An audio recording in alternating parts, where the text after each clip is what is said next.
I'd just like to thank John Fallert and Water New Zealand for engaging us to become involved in this. As Marion pointed out, since the Walkerton inquiry, the drinking water outbreaks have become sort of a dominant feature in my research profile. So with the 20 minutes, I'm going to have to race through giving you an overview of what we know, because I could talk here for a few days on that subject. What specifically we did with respect to Havelock North was prepare a report that's in the Havelock North Stage 2 series of reports. We summarized 38 outbreaks which have happened worldwide in 13 affluent nations. And in total, the ones that we summarized had caused 77 fatalities. In nine of those 38 had fatalities, and a total of 460,000 cases of illness. This is all happening in countries which have the resources, the knowledge, and so on to prevent this kind of thing. What we did was to organize the review of these outbreaks according to a set of 6 guiding principles that we developed back in 2001 in restructuring the Australian Drinking Water Guidelines. So just to give you quickly how I got engaged in this thing, actually goes back to 1998, and then I was lining up a sabbatical leave in Australia, and they nicely arranged this Sydney water crisis 2 years before they were hosting the Summer Olympics. I think you'll hear more about that later, so I won't go into the details. But after completing that sabbatical in 1999, then in May of 2000, livestock manure contaminated groundwater in Walkerton, Ontario, led to over 2,000 cases of illness and 7 deaths. That was a Campylobacter outbreak, but it was also involved E. coli 0157H7, which, if that had been involved here in Havelock North, I think the fatality count would have been higher. The reason that we developed these principles was the 1996 Australian Drinking Water Guidelines was a binder about 1/10 of a meter thick and had lots of good information in it, but it didn't have overriding messages. And I pointed out to my colleagues in Australia that at the Walkerton inquiry, the people responsible for the failures there testified they didn't read anything. So we had a bit of a challenge in how do you get a meter or 1/10 of a meter thick binder of information into a group of people who don't read anything. That Walkerton inquiry experience led to my wife and I to publish our first book on the subject, which was with IWA Publishing. That summarizes over 73 cases that were available to us at that time. And then subsequently, having recognized that frontline personnel would find that book not only too expensive, have to blame IWA for that, because it certainly is not funding our retirement, but the content of the book was not ideally suited for frontline personnel. So we undertook another book project that was published with the American Waterworks Association, much more affordable, but written specifically for frontline personnel, basically telling stories about what happened, who knew what went, who knew what details at what time. So I'm going to very quickly go through some relevant examples. As I say, limited by time, I can't do a lot here, but in 1995, Klarup, Denmark had a Campylobacter outbreak, 2,400 cases. They had groundwater, no chlorination. The great irony with this one was that they were concerned about nitrate contamination of their groundwater, which I understand is a bit of an issue here. And they were drilling an exploratory bore to look for monitoring of the nitrate contamination, and they damaged the sanitary sewer in the process. The leaking sanitary sewer contaminated their secure groundwater, and the outbreak followed. Neuville, Switzerland, 1998, 2,200 locals, 200 visitors became ill. Again, no disinfection was being practiced. In this case, it was a sewage pump that overflowed and ended up contaminating their bore, and that's the kind of risk that's out there. Getting closer to home here, and I have to thank Carol for her staff provided the pictures here and the background of this outbreak that happened in Hawke's Bay. It was at a college, a residential college. Their water supply was on the inside of that fence to the right. You can see the source protection was less than perfect there because cows are on both sides of the fence. They did have treatment through UV disinfection, but it was inadequately maintained and was unable to prevent the contamination. Trans Sweden, this is a ski resort. This happened in 2002, something like 500 cases of norovirus. And again, no chlorination. It was sewage contamination from septic tanks that contaminated their groundwater. Nokia, Finland, 2007. This was an outbreak with over 8,000 cases. There was one death, multiple pathogens impacted. This was a case where they did have treatment of their water supply, but a mistake at their wastewater plant allowed them to flow 400 cubic meters of treated sewage effluent into the drinking water supply. This went on for 2 days before the operators figured out what was going wrong. And the irony here was that Nokia had a water safety plan. Alamosa, Colorado, in 2008. This is again, so-called secure groundwater supply. Actually extremely high quality water. The contamination ended up happening in distribution storage. 1,300 cases of salmonellosis, one death. And the final one I'll mention is Östersund, Sweden. This was a case of a cross-connection between a sanitary sewer and a storm drain. It drained into a creek that got into the water supply or water intake for their water treatment plant and caused 27,000 cases of cryptosporidiosis in a community of 60,000. This is still the largest outbreak of cryptosporidiosis in Europe. They firmly believed that they had what they called a pristine water supply. So I'm going to quickly race through these 6 principles because the talk is largely based around them. First one is microbial pathogens are the greatest risk. That's kind of on a plane by itself. It's much more important than all the rest of them. Drinking water systems must have and continuously maintain multiple barriers, and multiple means more than one. You must be able to track changes because trouble is always preceded by change. Change doesn't always lead to trouble. Operators have to be able to respond quickly and effectively to adverse monitoring signals. System operators have to have a personal sense of responsibility, dedication.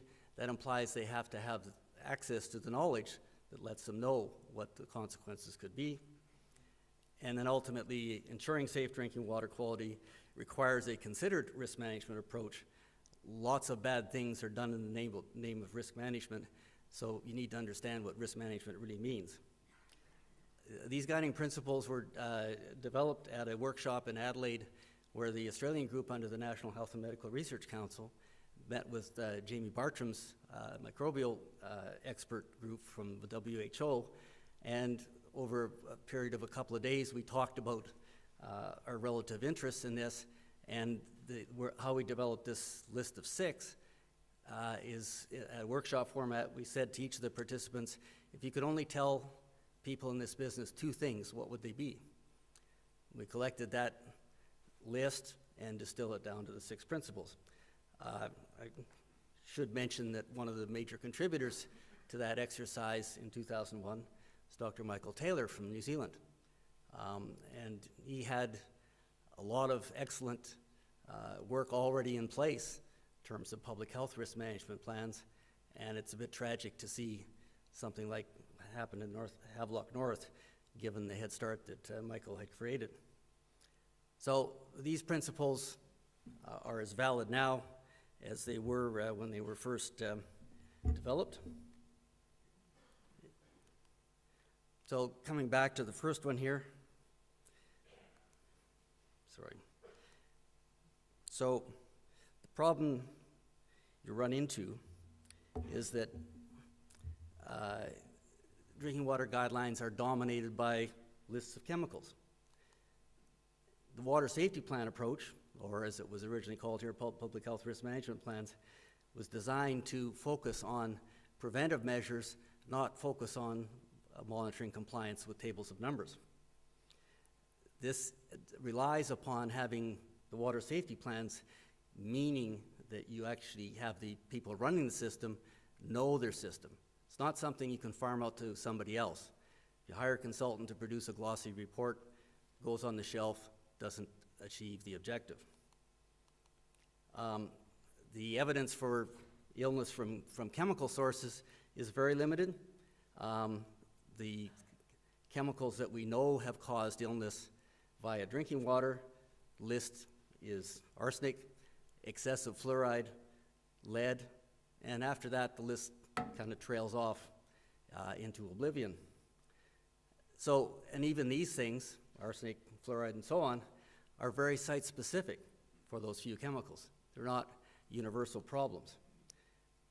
For the other things, like pesticides and so on, there's no question that in sufficient quantity they can make people sick, but you don't get sufficient quantity dose via drinking water under anything but extreme unusual conditions.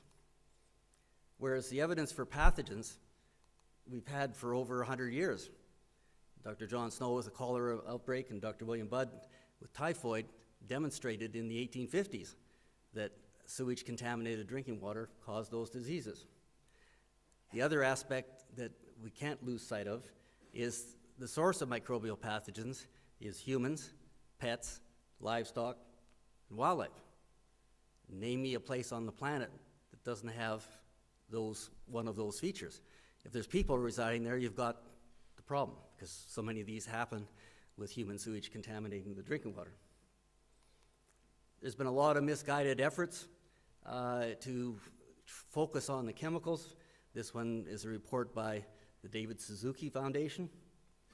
Polls have shown that David Suzuki is regarded as Canada's leading scientist. Fortunately, there's a bit of a disconnect between his reputation and what they're actually doing. Their proposal was that Canada should adopt a program whereby they would look for the lowest number in any jurisdiction and adopt that number as our drinking water guideline or standard. This ended up showing up as a bill in our House of Commons, and same kind of logic. I actually talked to the MP who was going to introduce this, and I can't say I was very successful in convincing him. So Havelock North was caused by Campylobacter from sheep manure. There appeared from evidence at the inquiry to be a strong aversion to chlorination. Question is why? Aesthetic factors I can understand, but if the aversion is based upon fear of disinfection byproducts, then it's seriously misguided to the point of being reckless. Going through the outbreaks that we've looked at, this aversion to chlorination is a factor in many of them. Now, these are just some of the papers that I've been involved in myself, looking at chlorination disinfection byproducts and human health. We've been studying it for well over 40 years. We don't have the magic bullet there. So I can't tell you the risk from disinfection byproducts is zero. There's essentially nothing has a zero risk, but compared with the risk from microbial pathogens, they're just not in the same ballpark. So, important features of pathogen contamination. The loading is usually intermittent. The pathogens will be heterogeneously distributed because they come from fecal sources. Consumer exposure can be variable, so one glass of water could contain clumps of fecal material with pathogens, the next glass might not. The pathogens differ in their susceptibility to disinfection, but they're all fine particles, so filtration is very critical. The things that lead to pathogen contamination are generally event-driven, and the fact that multiple things can go wrong in order to cause an outbreak is the rationale behind having a multiple barrier approach. So multiple barriers means more than one. Reliance on this unverified, demonstrably questionable classification as secure groundwater as your only barrier is, in my view, reckless. So with the benefit of hindsight, and I admit that we do benefit from hindsight, this is a problem. Now, source water protection is vital to ensuring safe drinking water, but it's only one barrier. Additional barriers are necessary, and you just can't rely on source protection alone. Misguided faith in source protection is often tied to a belief that, well, it's all natural. Well, the fact is that pathogens are natural, and they make you sick, and they can kill you, but they're natural. The full principle, too, also talks about having the barriers appropriate to the potential contamination facing the water supply. So if you have a highly contaminated water source, you need many barriers. But because you have what some people might call a pristine water supply, doesn't justify no barriers or only one barrier.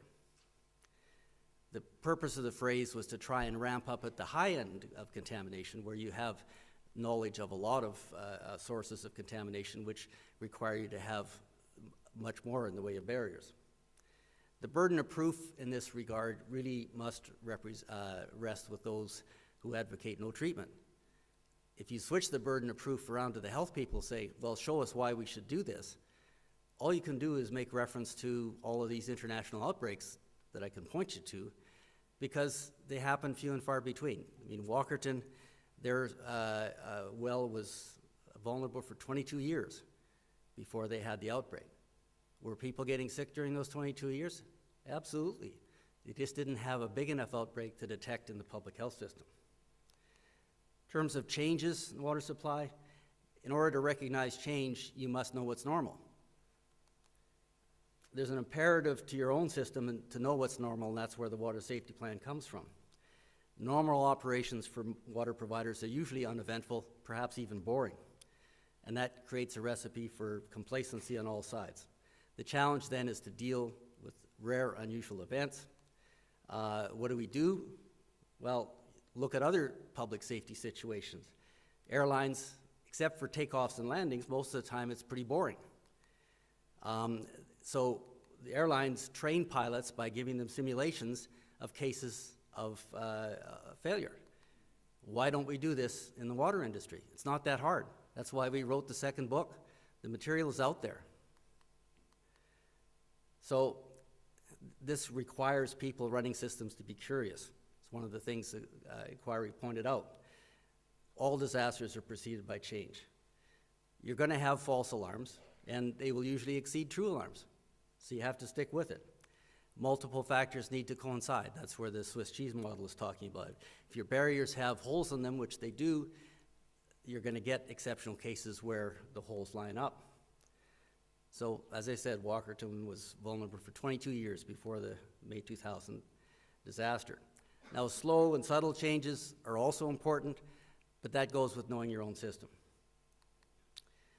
Operator, in the terms of number 4, refers much more broadly, includes supervisors, managers, politicians, regulators, and the regulators need to be as or more aware of the problems than the operators, because where's the knowledge going to reside?